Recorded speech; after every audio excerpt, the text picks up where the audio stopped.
नमस्कार, स्वागत आहे तुमचं सीमाज बेस्ट किचनमध्ये। मस्त असा कडक उन्हाळा सुरू झालेला आहे आणि या कडक उन्हाळ्यामध्ये थंडगार काहीतरी प्यायला आवडते, खायला आवडते।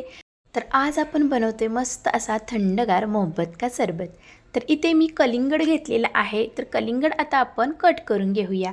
तर कलिंगड आपल्याला काळ्या पाटीचं असं घ्यायचं आहे आणि वरती असं थोडासा पिवळसर भाग झालेला आहे, ते पिकलेला आहे असं समजावे, म्हणजे ते लालबुंद असे असते आतून।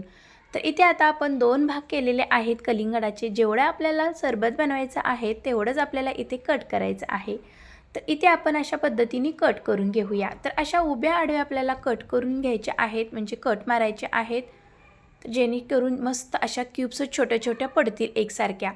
तर अशा पद्धतीने इथे मी सर्व कलिंगडच्या क्यूब्स कट करून घेतलेले आहेत आणि नंतर आपल्याला यातील बिया काढून टाकायच्या आहेत। बिया काढून टाका, नाहीतर ते पिताना अशा तोंडामध्ये येतील मध्ये मध्ये।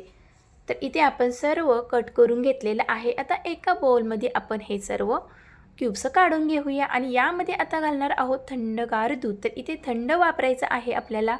नंतर इथे आपण घालूया रोज सिरप। तर रोज सिरपमुळेच आपला मस्त असा मोहब्बत का सरबत होणार आहे।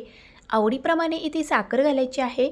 नंतर इथे आपण बर्फाचे खडे घालूया। तर भरपूर असा बर्फ इथे घालायचा आहे। नंतर इथे मी 2 चमचे सब्जा बी भिजत घातलेले होते पाण्यामध्ये, ते घातलेले आहेत।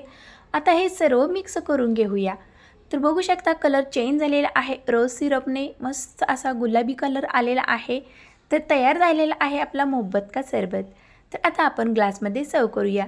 आपण हा सरबत तयार करून घेतल्यानंतर पण तुम्ही फ्रीजमध्ये ठेवू शकता। जेव्हा तुम्हाला पिऊसं वाटेल तेव्हा तुम्ही हा पिऊ शकता।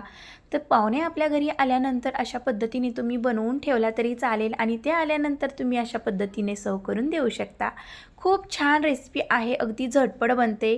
कलिंगड चांगल्या प्रतीचं, म्हणजे चांगल्या क्वालिटीचं आणायचं आहे आणि घरामध्ये आपण रोज सिरप आणून ठेवायचं आहे। असं थंडगार मोहब्बत का सरबत तुम्ही केव्हाही बनवू शकता। खूप छान चव आहे आणि थंडगार आपल्या पोटाला थंडावा देण्यासाठी हा मस्त असा सरबत बनतो। तर अशा पद्धतीने तुम्ही या उन्हाळ्यामध्ये नक्की ट्राय करा। ही रेसिपी खूप छान आहे आणि आपल्या आरोग्यासाठी पण खूप छान आहे। रेसिपी कशी वाटली, आवडल्यास लाईक शेअर सबस्क्राईब करायला विसरू नका। थँक्यू।